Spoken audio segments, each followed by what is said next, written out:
our beloved principal Sri Vidyasagar sir and ATP sir and deputy warden and my all colleagues and my dear students. Firstly, I wish to all a 76th happy Republic Day to you all. So ఒక 5 minutes మీ అందరు కూడా రాజ్యాంగం గురించి ఆలోచించాలని నేను అనుకుంటున్నా.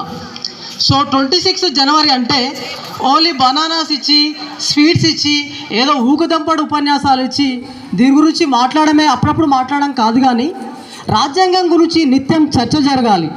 రాజ్యాంగం గురించి సోషల్ మీడియాలో డిబేట్లు జరగాలి. రాజ్యాంగం గురించి రోజు మనం పాఠ్యాంశంలో చదవాలి. సో రాజ్యాంగం అనేది మన నిత్య జీవితంలో భాగం కావాలి.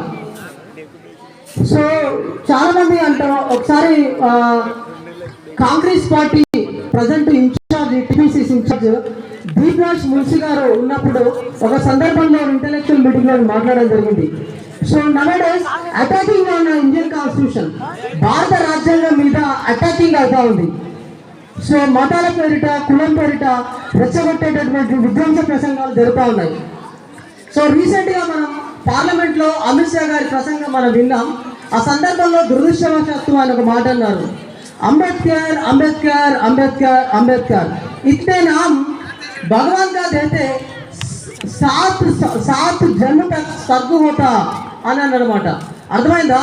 అంబేద్కర్ అంబేద్కర్ అంబేద్కర్ అంబేద్కర్ ఇతనే నామ్ భగవాన్ కా నామ్ దేతే సాత్ జన్మ తక్ స్వర్గ్ హోతా అని అన్నమాట. అంటే ఏంటంటే అర్థమైంది నాయన అంటే ఎందుకు అంబేద్కర్ అంబేద్కర్ అని కలవరిస్తున్నారు ఈ దేశంలో, వేరే నామం లేదా అని అంటే ఒక వేరే ఉద్దేశంతో ఆయన ఉండడం జరిగింది. సో ఇట్లాంటి ఇండియన్ కాన్స్టిట్యూషన్ మీద అటాకింగ్ చేయడం జరుగుతూ ఉంది. సో ఇంతకుముందు కూడా ఒక పెద్ద ఒక మాట అన్నమాట, లౌకికం అనే పదాన్ని తీసేయాలి. ఇది 42వ రాజ్యాంగ సవరణ ద్వారా 1976లో సెక్యులర్ అనే పదాన్ని తీసేయాలని పెద్ద ఎత్తున ఒక విధ్వంసం జరగబోయే కుట్ర జరుగుతూ ఉంది. కాబట్టి డియర్ స్టూడెంట్స్, ప్రియాంబుల్ మనకు ఉంది, కనీసం రాజ్యాంగం చదవకపోయినా ప్రియాంబుల్ అనేది చదవాలి. ఈ భారతదేశంలో ఎవరికి కూడా అత్యున్నతమైన అధికారం ఎవరికి ఇవ్వలేదు. సో మనకు తెలుసు 3 సిస్టమ్స్ మనకు దేశంలో కనిపిస్తాయి. ఒకటి న్యాయ వ్యవస్థ జ్యుడిషరీ, ఒకటి పార్లమెంటు, ఇంకొకటి కార్యనిర్వాహకం ఎగ్జిక్యూటివ్ బాడీ మనకు కనిపిస్తుంది. సో ఎవరికి కూడా స్వచ్ఛమైన అధికారాలు లేవు. ఓన్లీ అల్టిమేట్ ఎవరికి ఉన్నాయి అంటే అది ప్రజలకు మాత్రమే ఉంది. కోర్టులో ఏమైనా చేద్దామంటే అక్కడ పార్లమెంట్లో అడ్డం వస్తాయి, చట్టాలు అడ్డం వస్తాయి. ఏదైనా పార్లమెంట్లో యాక్ట్ చేయాలంటే తప్పనిసరిగా అది రాజ్యాంగానికి అనుకూలంగా ఉన్నది మాత్రం చట్టాలు జరగాలి. సో ఒక 5 minutes మనం మాట్లాడుకున్నాం దీని మీద. మొట్టమొదటిసారిగా 1973లో శివానంద భారతి కేసు అనేది జరిగింది. పెద్ద ఎత్తున చర్చ జరిగింది. ఇప్పటికీ 53 సంవత్సరాలు అయినా కానీ ఈ కేసు గురించే ఇంకా చర్చ జరుగుతూ ఉంది. శివానంద భారతి కేసు, ఆ కేసులో Shivananda Bharati cases versus Kerala state లో సుప్రీంకోర్టు క్లియర్ గా జడ్జిమెంట్ ఇచ్చింది. ఎట్టి పరిస్థితుల్లో భారత మౌలిక స్వరూపాన్ని మార్చకుండా ఏ విధమైనటువంటి అమెండ్మెంట్ జరగద్దు. భారత మౌలిక స్వరూపాన్ని, అందుకే ఇదేమంటే the basic structure, the basic doctrine అంటారు 1973 శివానంద భారతి కేసు. అంటే ఏది చట్టాలు చేసినా కానీ భారత మౌలిక రాజ్యాంగ స్వరూపాన్ని మార్చేటట్లు జరగకూడదు అని శివానంద భారతి కేసులో క్లియర్ గా సుప్రీంకోర్టు జడ్జిమెంట్ ఇచ్చింది.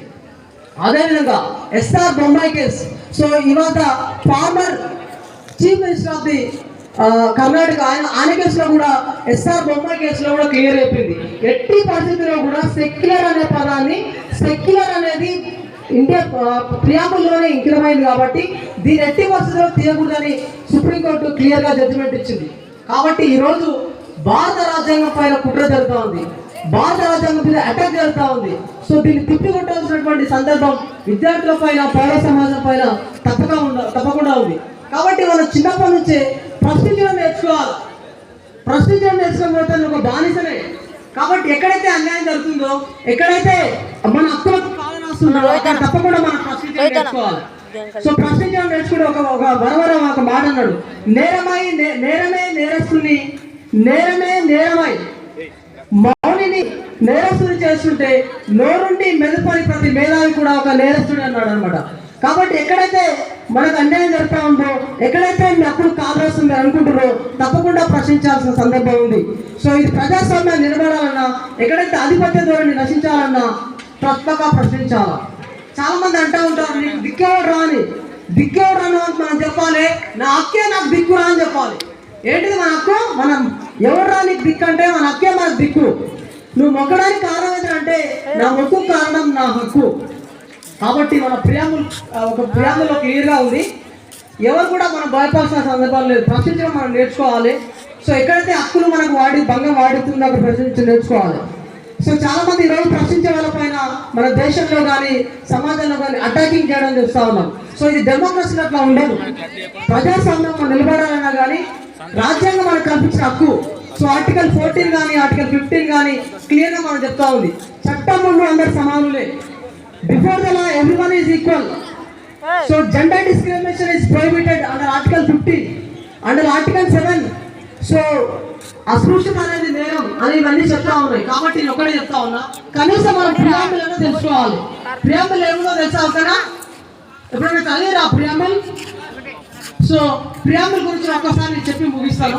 వి are the people of India having resolved solemnly resolved into constitute India into a sovereign, socialist, secular republic and democratic to secure to all the citizens of India and justice, social, political and economical. దీంట్లో 3 పదాలు ఉంటాయి. ఏంటంటే అంటే అవి ఒకటి equality, first Liberty, equality, fraternity. So స్వేచ్ఛ, సమానత్వం, సౌభ్రాతృత్వం ఈ ప్రియాంబుల్లో కూడా క్లియర్ గా మనకు కనిపిస్తామట. ఈ మరి లిబర్టీ గురించి ఏంటది? Liberty of thoughts, Liberty of freedom, okay, Liberty of మనం మాట్లాడే స్వేచ్ఛ మనకుంది. సో ఇది ప్రియాంబుల్ చెప్తుంది. కాబట్టి ఈ ప్రియాంబుల్ మనమే ఇచ్చుకున్నామని చెప్తా ఉంది. ఏది ఏమైనా ప్రియాంబుల్ మార్చడానికి వీల్లేదు. తప్పకుండా మనకి ఎక్కడైతే అన్యాయం జరుగుతుందో, ఎక్కడైతే మన హక్కులకు భంగం వాటిల్తుందో, కాలం వస్తుందో తప్పకుండా అక్కడ మనం ప్రశ్నించే అధికారం ఉంది. కాబట్టి మనం ఏం చదవాలి అంటే రాజ్యాంగాన్ని మనం చదవాలి. రాజ్యాంగమే మనకు దిక్కు.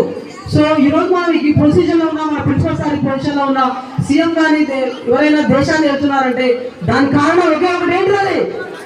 సో మనం ఏం చదవాలి? ఎప్పటి నుంచి రాజ్యాంగాన్ని మనం చదవాలి. అట్లీస్ట్ ప్రియాంబుల్ అయినా చదవాలి. తప్పకుండా మనం ప్రశ్నించడంతో నేర్చుకోవాలి. అప్పుడే రాజ్యాంగం వెళ్తుంది. మనం రాజ్యాంగాన్ని కాపాడితే రాజ్యాంగం మనం కాపాడుతుంది.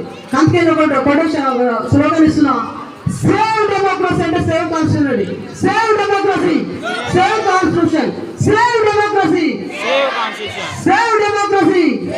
కాబట్టి రాజ్యాంగం మనల్ని కాపాడితే రాజ్యాంగమే మనల్ని కాపాడుతుంది. Thank you so much for giving this award.